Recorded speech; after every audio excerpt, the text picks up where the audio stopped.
Voltamos ao tarifaço dos Estados Unidos. A ordem de Lula, segundo o ministro da Indústria e Desenvolvimento, é negociar, negociar e negociar, mas com a lei da reciprocidade no retrovisor. O instrumento, de acordo com Márcio Elias Rosa, constitucional. Assunto para análise de Guilherme Fiuza. Muita bravata e chororô depois do leite derramado, não é mesmo? Vamos então ouvir aqui o nosso querido Fiuza, que já está aqui no telão e vai trazer a análise dele para a nossa audiência da tarde. Guilherme Fiuza, seja muito bem-vindo ao JDO2. Boa tarde.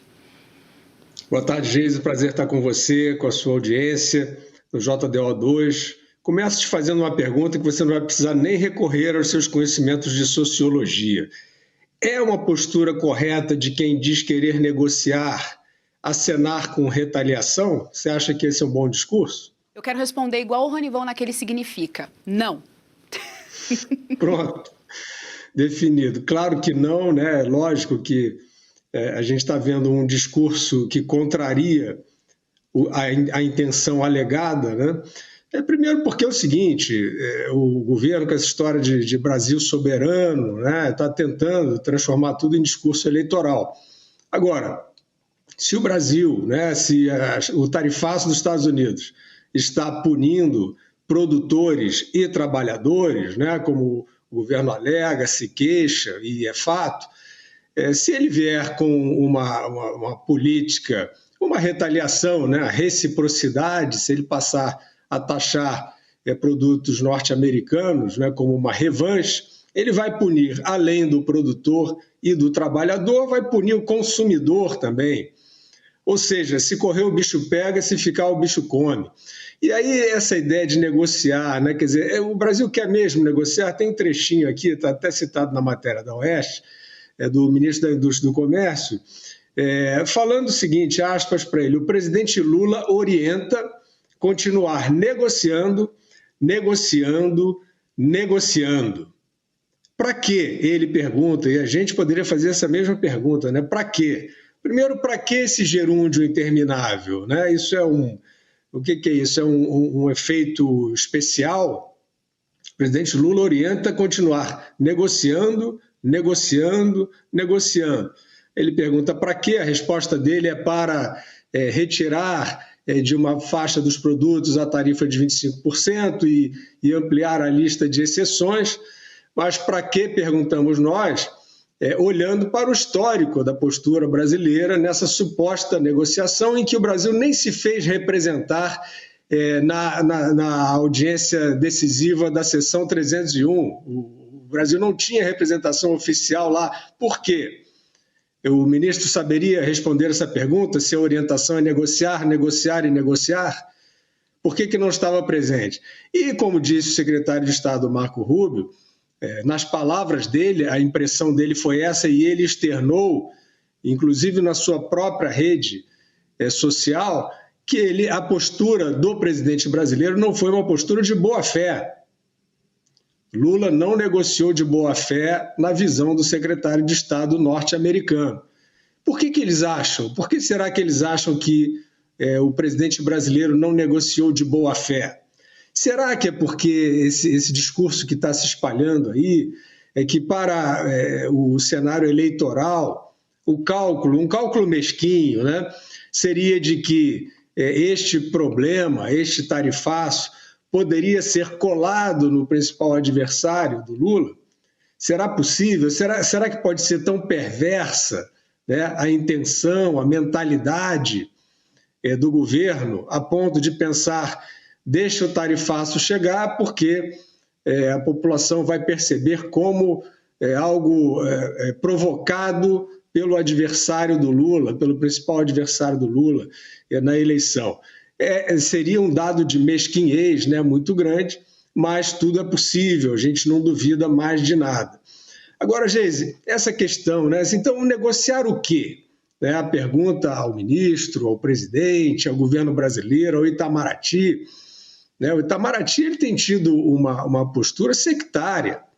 O Itamaraty, que representa a política externa brasileira, Mauro Vieira, Celso Amorim como assessor especial, eles são pura provocação. O Mauro Vieira, que está aí na tela do Jornal do Oeste, ele levantou, né, alertou contra uma invasão militar dos Estados Unidos, uma invasão militar em território brasileiro dos Estados Unidos. Isso é, obviamente, uma enorme provocação se ele não puder fundamentar as razões para essa preocupação. E ele, até agora, pelo menos, não conseguiu.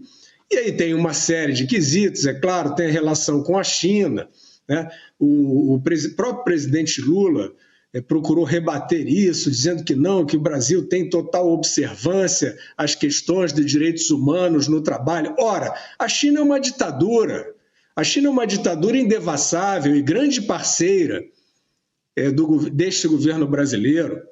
Então, como é que você vai aferir exatamente como está se dando a observância dos direitos humanos na cadeia produtiva na China?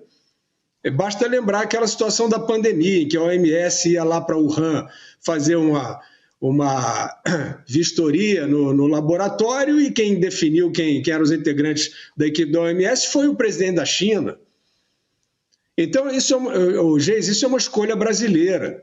Se o Brasil prefere, né, e ostensivamente prefere, o presidente brasileiro cansa de falar que precisa substituir o dólar, né, ele vai a Pequim e trata com o Xi Jinping, presidente da China e presidente do Partido Único, né, ele trata com ele como alguém que pode ajudá-lo com o seu poder e a sua perícia a disciplinar o meio digital no Brasil. Ele dá esse sinal ao mundo. Ele e a primeira-dama fizeram isso ostensivamente. Isso não vazou de nenhuma reunião. É claro, é óbvio, que o tarifaço norte-americano está associado a todas essas práticas. Vocês acabaram, o Ivan Kleber acabou de trazer agora uma outra questão muito preocupante, que é esse projeto de lei que transforma o CAD, Conselho Administrativo de Defesa Econômica, numa polícia de plataforma digital. É lógico que a propensão autoritária, a propensão ao controle está mais do que vista, fora a questão de corrupção, fora a questão que os Estados Unidos, com essas tarifas, estão dizendo, não, para nós, o escândalo da Lava Jato, não se passou uma borracha sobre ele. Os Estados Unidos colocaram expressamente, né, não foi uma entrelinha, não, foi expressamente no relatório da seção 301, que considerava insegurança jurídica o fato de se perdoar delitos sentenciados na Lava Jato de corrupção. Ora, então como é que o governo brasileiro está negociando? Está negociando o quê? O governo brasileiro tem que nascer de novo.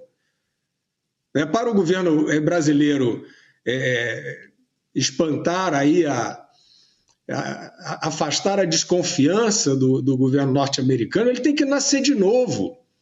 Ele tem que ser um governo que não faz, por exemplo, né, não transforma em retórica esse suposto programa de compensação a produtores brasileiros, que também já foi tratado aqui no início do jornal. Ele chama de Brasil soberano. O que tem a ver com soberania? O que tem a ver com interferência ou agressão à soberania? As tarifas decididas pelos Estados Unidos da América. Eles estão listando os pontos nos quais eles veem deslealdade por parte do Brasil, explicitamente, e estão colocando que dessa forma, com um parceiro assim, eles não podem confiar. Mas o governo brasileiro, ele aposta, e eu não sei, eu não entendo de pesquisas, né? Dizem que é isso mesmo, né? Tanto que o próprio senador Flávio Bolsonaro, ele fica lá pedindo para não aplicar a tarifa, ele fica respondendo ao Lula. Aparentemente ele fica respondendo ao Lula, aparentemente é como se fosse uma lei da natureza, que o Lula, o Sidônio, sei lá quem, disse que vai colar, que o tarifaço é culpa do candidato da oposição e todo mundo acredita. Ora, o tarifaço é uma decorrência direta, segundo quem aplica o tarifaço, ele é uma decorrência direta das políticas deste governo que está aí. Então a responsabilidade pelo tarifaço é do governo, como dito pelo próprio pelos Estados Unidos. Aí você pode dizer, você pode considerar que é injusto, o próprio governo pode contra-argumentar, como até está tentando fazer. Não, que é injusto, mas ele não fala sobre os perdões para Odebrecht, ele não fala sobre as medidas de interferência na liberdade de expressão das plataformas, ele não entra nos pontos delicados, ele apenas diz que considera injusto. Então, o barulho, né, é do governo, quem tem que dormir com esse barulho é o governo, com as suas práticas, né?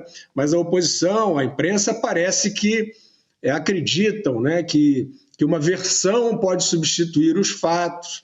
E aí, não, foi a oposição que foi lá pedir, aí a oposição fica indo lá pedir para não tarifar. Nunca vi isso, não entendo isso.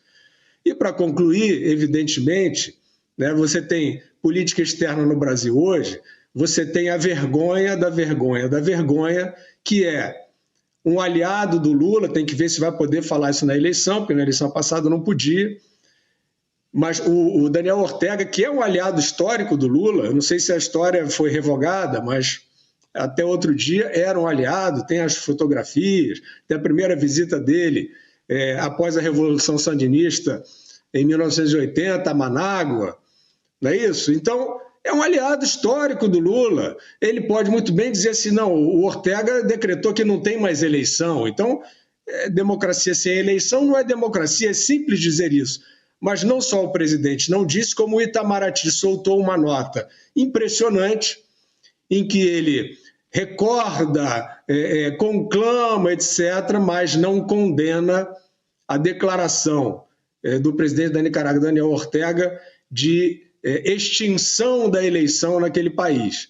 Então você acha, Geise, que um país como os Estados Unidos se sente seguro, se sente com um parceiro leal com esse tipo de posição política? É bem pouco provável. Fiuza, antes de você ir, a gente tem recado para a nossa audiência. O presidente da Nicarágua anuncia que não haverá mais eleições no país. Viva o rei! Chega de intermediários. Já os aliados brasileiros do governo nicaragüense vão ter mais R$500 bilhão para gastar na eleição.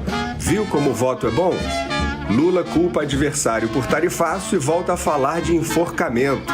O amor está no ar. Amanhã a gente se vê às 20h.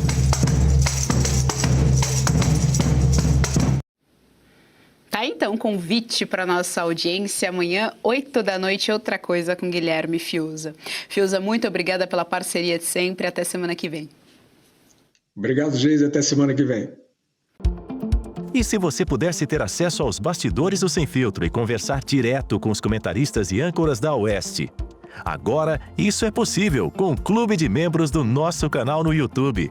O clube foi criado para quem quer dar um passo além e fazer parte de uma comunidade exclusiva. São 3 níveis de assinatura, pensados para aproximar você da nossa equipe. No plano apoiador, você ganha destaque no chat, figurinhas personalizadas e acesso a publicações exclusivas na comunidade do canal. Quer estar ainda mais perto da Oeste? Nos níveis Engajado e VIP, nós liberamos acesso às lives fechadas com nossos apresentadores e comentaristas, nas modalidades mensal ou semanal. Você também participa de sorteios de livros e produtos da Oeste, além de acesso antecipado a vídeos e a uma visão direta dos bastidores do programa Oeste Sem Filtro. Faça parte do nosso clube de membros e tenha acesso a lives exclusivas comigo e com todo o time da Oeste. Se você acredita na importância de um jornalismo livre, independente e comprometido com os fatos, clique agora no botão Seja Membro e conheça todos os detalhes e vantagens de cada plano.